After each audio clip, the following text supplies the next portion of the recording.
Child, the streets are saying that now that the marriage between Brat and Judy Jesseca Dupart is going into shambles, she might as well just let us in on her dark, evil past and why she decided to drop Judy's big behind.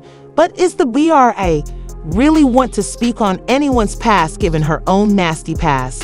It was so quick that it just happened. Like, the bottle just on top of my head. Before I can do that, I mean, I'm just standing there, just relaxed and just open. I'm going to need y'all to get seated and grab yourself some popcorn because this is one hot stanking mess, okay?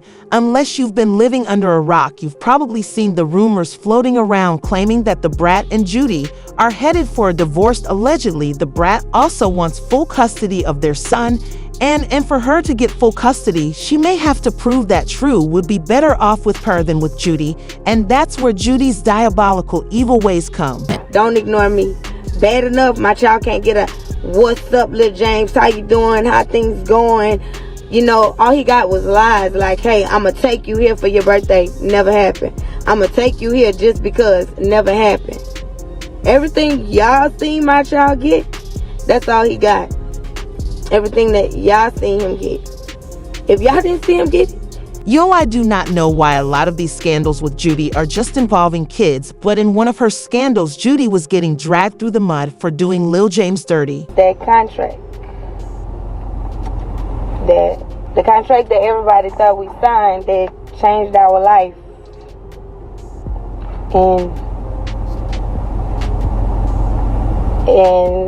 it was no, there was. For those who recall, Lil James went viral when he was around 67 for being hilarious, and Judy reached out to this family, as she has done with many children before, to try to ride their coattails to promote her products. Apparently, once things were not going the way she wanted them to, she turned on Lil James and told him he wasn't funny. Sources were actually saying that she had this baby believing he was a failure, and based on how the mom spoke about the situation, Judy was pure evil. And to make matters worse, she locked Lil James in some contract to siphon the money he made to her to add on to that. Lil James' mom also talked about the contract situation, and it was actually worse than what was already out there. Don't forget, she told me to quit my job. She got me for me to go work at her warehouse. Oh yeah, sis was shipping out them products to make a little change for her churn, because what she was giving was not enough. So yeah, it was right. It don't tell you nothing because I ended up watching it. So it was, I'm gonna pay your rent, which is $1,400. It was $1,400. I'm gonna pay you $1,500 for pro. We were supposed to be getting money off the shirts, but that went left real fast. And plus, it was pointless because once we got the first big walk back of the shirts, she took us off dump for putting the money into the shirts. Then, like, amount went for shipping and handling. And what was left, we had to split that in half. Although we was the ones going in that warehouse shipping out the shirts, sending the emails. It was, yeah. I get half, you get the other half, because we business partners.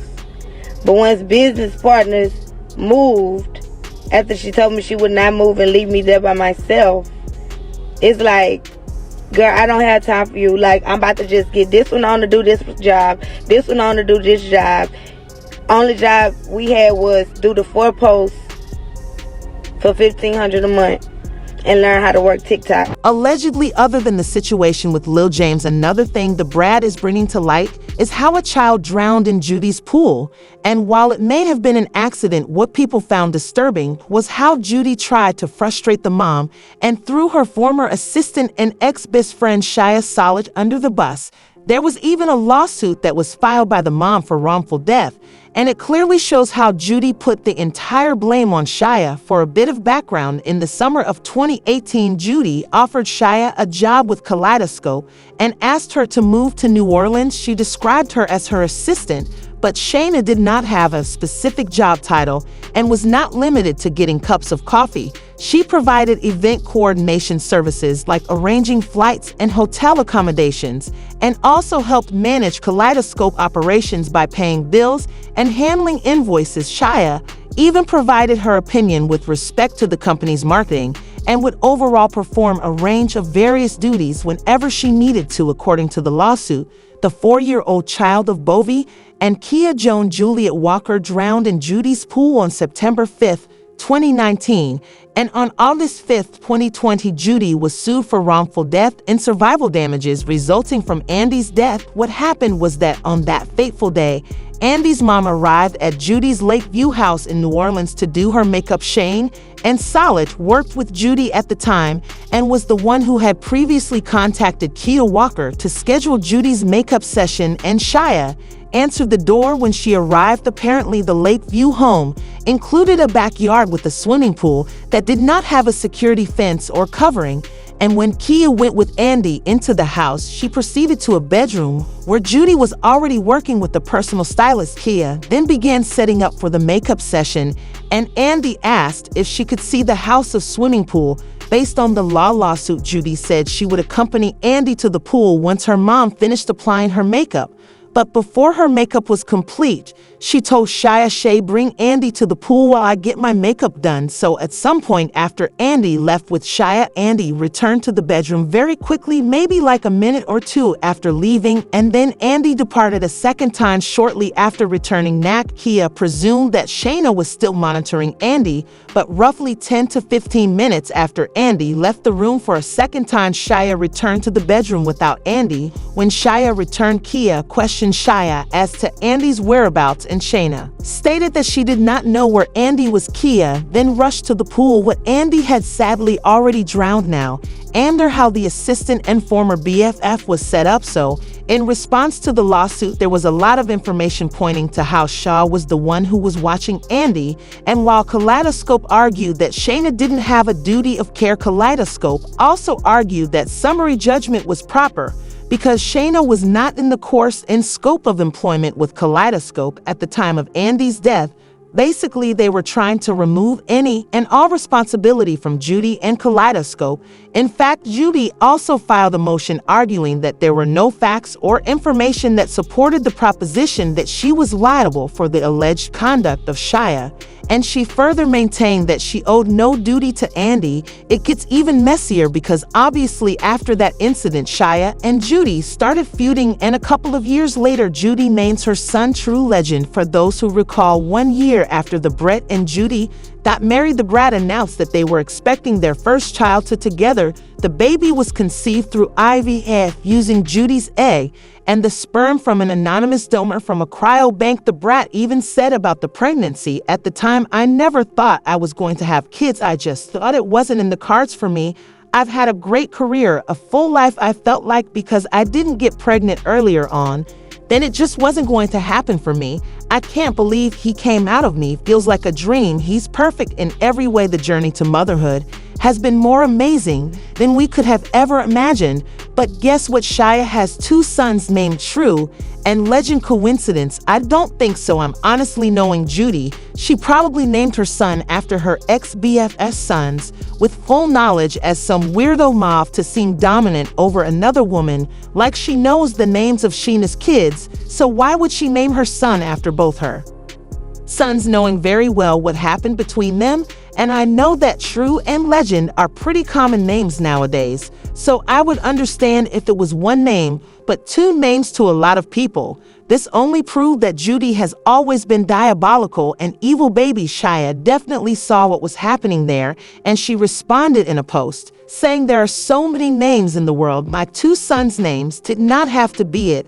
I advise you to back off. I don't do well with demons trying to attack my children. I am ready for war. At this point, one name, I would say, okay, so many people have that name, but to take both of their names, all negativity will be blocked. My Page my piece, my kids don't mention others on this post now. In a different post, Shia also threatened to expose Judy's evil ways when she wrote, "I'm so fed up with you and your wicked ways. I've kept quiet for years, no matter how many paid interviews or blogs wanted to, but you named your child after my children now.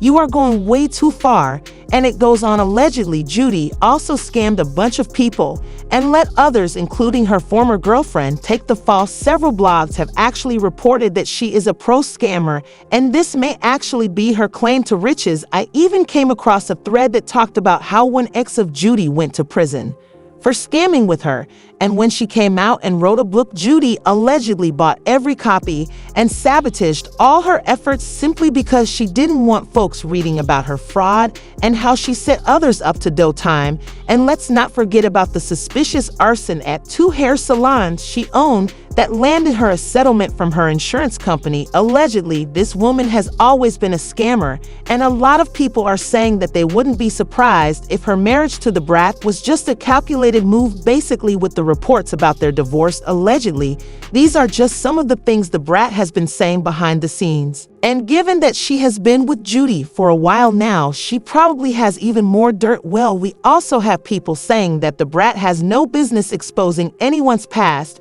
because our own past is also sketchy as hell. Like, isn't this the same person that was arrested after she reportedly got into a fight with a woman over VIP seats at a Georgia nightclub? At some point during the altercation, the Brat is said to have woman over the head using a firearm, and the woman was taken to the hospital and received 6 stitches on her head. According to police, the Brat jumped the woman for sitting in the VIP lounge and not leaving when her followers told her to leave. The following year, the Brat pleaded guilty to reckless conduct, a misdemeanor, and was sentenced to 80 hours of community service, a $1,000 fine, and to spend a year on probation. Child AB Brad is also the same person who attacked one Shayla Stevens when she was working part-time as a waitress and hostess at Studio 72, a nightclub in Tupper owned by Jermaine Pry. Reportedly, while working as a hostess at a private Halloween party at the nightclub, the Brat attacked her unprovoked. As a result, Shayla filed a lawsuit against the Brat. She received a 3-year prison sentence followed by 7 years of probation and 200 hours of community service, and the Brat was also ordered to undergo substance treatment, a mental evaluation, and anger management classes. Now, what really happened was that Shayla said that she was attempting to walk away from the Brat when the Brat a nearly full bottle of rum over her head. She further alleged that Jermaine Pry and his security did not remove the Brat from the club and failed to protect her from the Brat during the altercation.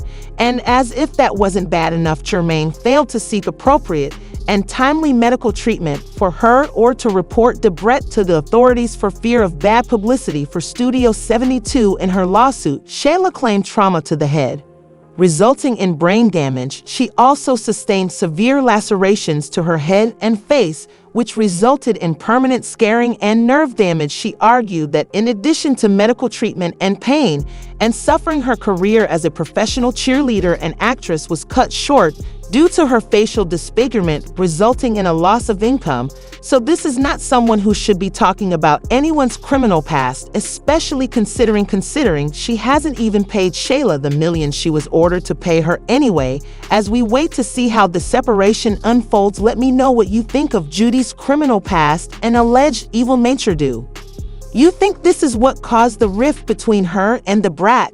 And do you think this is something the Brat should be exposing? Sound off in the comments section below.